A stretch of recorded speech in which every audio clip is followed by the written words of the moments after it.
Welcome friends, welcome to my channel Alpha Square Academy.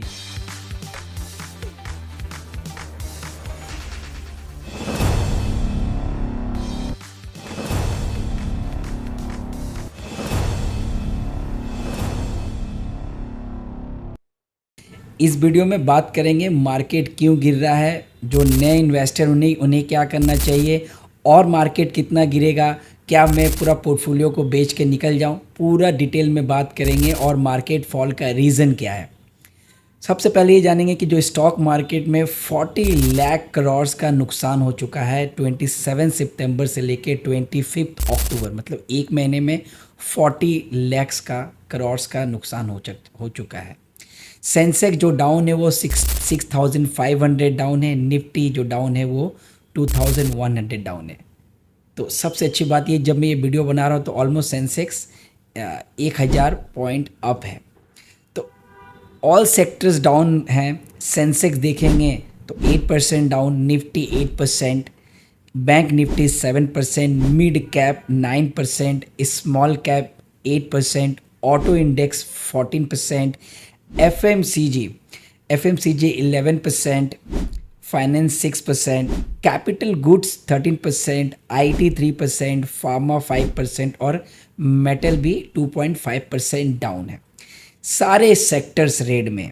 अब reason क्या है, fall होने का, इसके बारे में बात करने से पहले जानेंगे कि देखिए स्टॉक मार्केट में जो करेक्शन होता है वो कॉमन चीज़ होती है।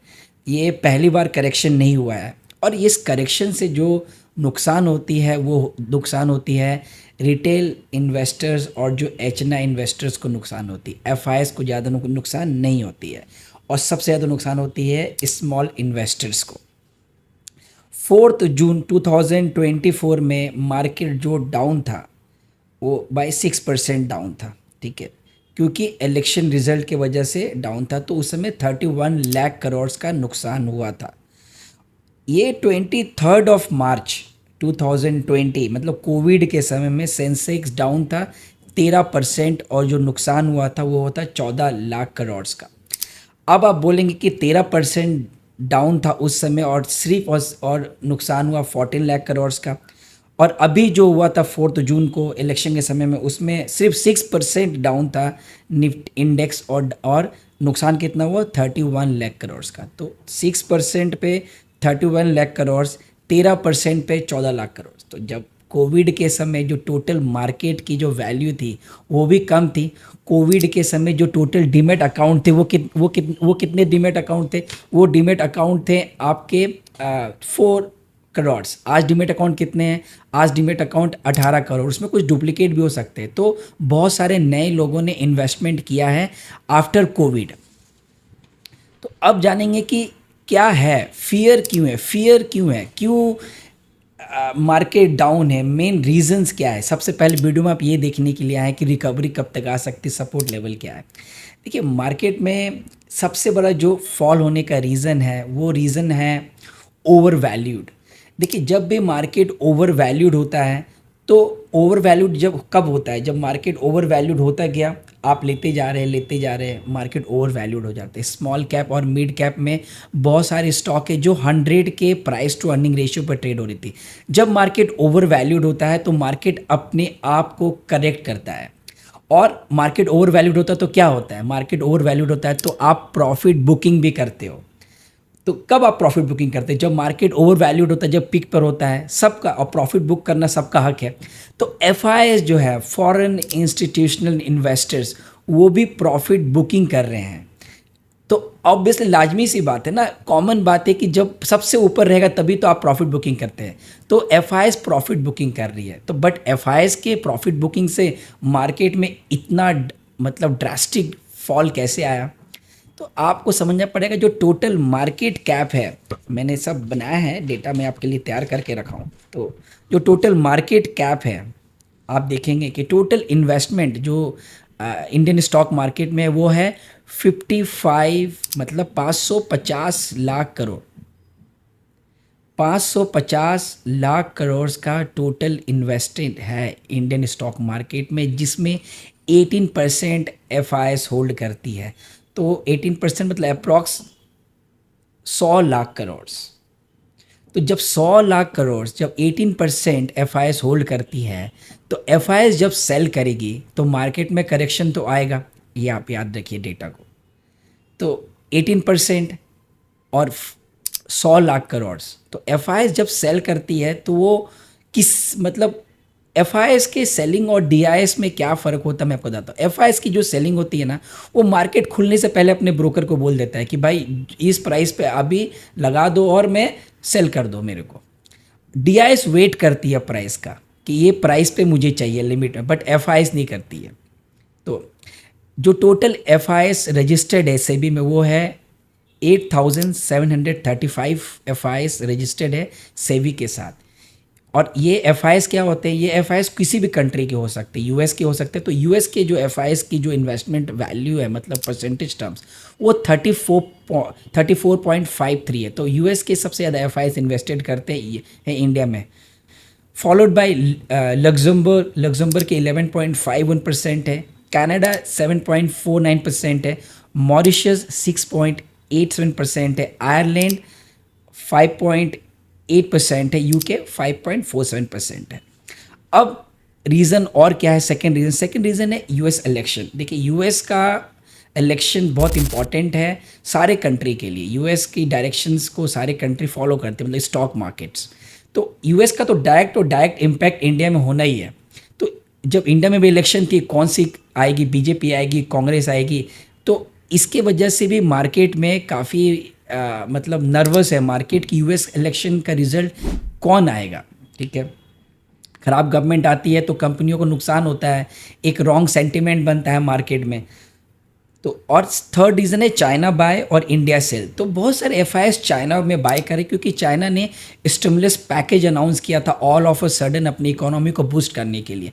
तो बहुत सारे एफ आई एस जो है वो चाइना में बाय कर रहे हैं, इंडिया में सेल कर रहे हैं, बिकॉज जो एफ आई एस होते हैं वो बहुत अपॉर्चुनिस्टिक होते हैं नेचर में। वो ये नहीं देखते हैं कि वो कहाँ पर बाय कर रहे हैं, मतलब किस कंट्री में बाय, उनको अपना प्रॉफिट से ही मतलब होता है।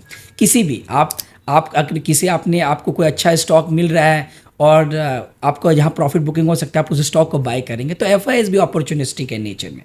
ठीक है, और एवरी इन्वेस्टर्स, देखिए इन्वेस्टर्स का every investor has a look for the profit booking. ये एक नॉर्मल सी बात है। और एक रीज़न है Q2 नंबर्स जो है इंडिया के बहुत सारी कंपनियों के ख़राब है। नेस्ले जैसी कंपनियों के नंबर्स ख़राब है, RIL का नंबर ख़राब है, इंडसइंड बैंक एक दिन में 18% करेक्ट हुआ, कोटक बैंक, टाटा कंज्यूमर जैसी कंपनियों के भी नंबर्स ख़राब आए हैं। तो नंबर ख़राब आते हैं तो एक रॉन्ग सेंटिमेंट बनता है। देखिए कोई भी कंपनी के हर क्वार्टर नंबर अच्छे नहीं आ सकते हैं, बट जब बड़ी कंपनियों के नंबर्स ख़राब आते हैं तो एक कॉन्फिडेंस जो होता है इन्वेस्टर्स का थोड़ा सा कम हो जाता है। अब जैसे और valuation in the market, small cap जैसे मैंने बताया, मिड कैप के बहुत सारी स्टॉक 100 के पी पर ट्रेड कर रहे थे प्राइस टू अर्निंग। उसके बावजूद भी जितने भी फंड मैनेजर्स है वो बाय कर रहे थे। अब वो फंड मैनेजर्स अवॉइड कर रहे हैं स्मॉल और मिड कैप को। तो मिड कैप और स्मॉल कैप काफ़ी ओवर हीटेड हो गया था और कोविड के बाद से बिल्कुल मार्केट में करेक्शन नहीं आए। मार्केट वन वे नहीं चल सकता है। आपके हार्ट की ECG वन वे चलेगी तो आप क्या होगे, हम लोग डेड हो जाएंगे। तो वन वे मार्केट नहीं चलता है, मार्केट ऊपर नीचे होगा और करेक्शन एक हेल्दी चीज़ है, इसको समझना पड़ेगा आपको। ठीक है, अब बात करेंगे कि फियर है, रिटेल्स और HNI में फियर है। फियर एक बहुत बड़ा फैक्टर होता है। देखिए स्टॉक मार्केट में जब नीचे कोई चीज़ गिरता है तो क्या लगता है, अरे और कितना नीचे गिरेगा, क्या मैं पोर्टफोलियो को निकाल दूँ, क्या मैं इस स्टॉक को निकाल दूँ, क्या मैं उसको ले लूँ। देखिए पैनिक सेल बिल्कुल नहीं करना है। आप बिल्कुल, अगर आप एक लॉन्ग टर्म इन्वेस्टर्स हैं तो आपको डरने की बिल्कुल बात नहीं। अगर आप स्विंग ट्रेडर हैं, 1-2 दिन में प्रॉफिट बुकिंग करते हैं, तो मार्केट से थोड़ा सा बच के रहिए अभी। ठीक है, अब समझेंगे कि अब क्या करना चाहिए, क्या करें। सब मैंने बता दिया आपको, डेटा भी आपके पास मैंने आपको बता दिया। अब क्या करें, अब ये करना है आपको कि आपका जो भी स्टॉक्स फेवरेट है, SBI बैंक भी हो सकता है, कोई भी हो सकता है, आपको सेक्टर वाइज आप जा सकते हैं, FMCG आप जा सकते हैं। आप कोई भी कैपिटल गुड्स कंपनी देख सकते हैं, आप कोई सोलर एनर्जी कंपनी देख सकते हैं, आप केमिकल देख सकते हैं। जो भी स्टॉक आपको अच्छा लगता है उस स्टॉक्स में आप थोड़ा थोड़ा बाय करना स्टार्ट कीजिए, ठीक है। अ, और एक डेटा मैंने और निकाला है, बहुत अच्छी डेटा है आपके लिए, प्लीज़ ध्यान से सुनिएगा। पिछले 16 से 17 सालों में निफ्टी में 19 बार करेक्शन आए, मतलब 16 से 17 साल में सिर्फ 19 बार करेक्शंस आए हैं। और 19 बार जो करेक्शन आया है वो 10% तक का ही करेक्शन आया है। 20% का करेक्शन सिर्फ 8 बार आया है। तो मार्केट अभी भी 10% करेक्ट नहीं हुआ है, बट मार्केट का बॉटम बनने में हमेशा 7 से 8 महीने लगते हैं। बट बॉटम बनना वो अलग बात है। मार्केट जितने तेज़ी से गिरता है उससे डबल स्पीड से ऊपर जाता है, ये हमेशा हिस्ट्री रिपीट करती है।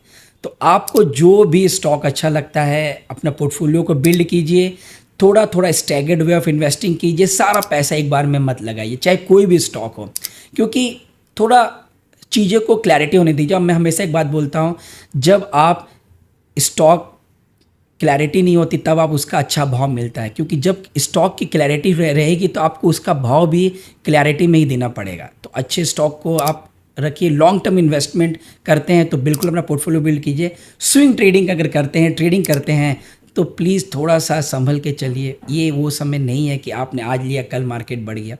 और मुझे ऐसा लगता है कि 5 नवंबर के बाद से जब इलेक्शन की क्लैरिटी आएगी तो वहाँ से अगर अच्छी गवर्नमेंट बनती है तो मुझे लगता है नवंबर से लेकर फरवरी तक एक मार्केट में रैली फिर से देखने को मिलेगी। और अगर नहीं होती है तो फिर थोड़ा ऊपर नीचे मार्केट चलता रहेगा। और फरवरी में अपना बजट है, उसके बाद फिर मार्केट थोड़ा शेकी हो सकता है। तो बिल्कुल बने रहिए मार्केट में, घबराने की कोई बिल्कुल बात नहीं है, कोई स्ट्रक्चरल चेंजेस नहीं है। इंडिया एज अ इकोनॉमी आप बिलीव कीजिए, इंडियन गवर्नमेंट पे बिलीव कीजिए। जिस हिसाब से मोदी जी काम कर रहे हैं, फिनोमिनल, हर सेक्टर अच्छा कर रहा है। और अपना रेपुटेशन भी अगर आप देखेंगे इंडिया का, तो आज जो रेपुटेशन है इंडिया का आउटसाइड इंडिया, इट्स फिनोमिनल। तो इंडियन इकोनॉमी पर बिलीव कीजिए और स्टैगर्ड वे ऑफ इन्वेस्टिंग कीजिए। कोई बाय और सेल का किसी में भी स्टॉक में रिकमेंडेशन नहीं है। वीडियो सिर्फ और सिर्फ एजुकेशनल पर्पस के लिए है। वीडियो अच्छी लगी तो प्लीज़ चैनल को लाइक ज़रूर कीजिए, अटेंडेंस लगाइए और अपने फैमिली और फ्रेंड्स के साथ शेयर कीजिए। मिलते हैं नेक्स्ट वीडियो में। Thank you.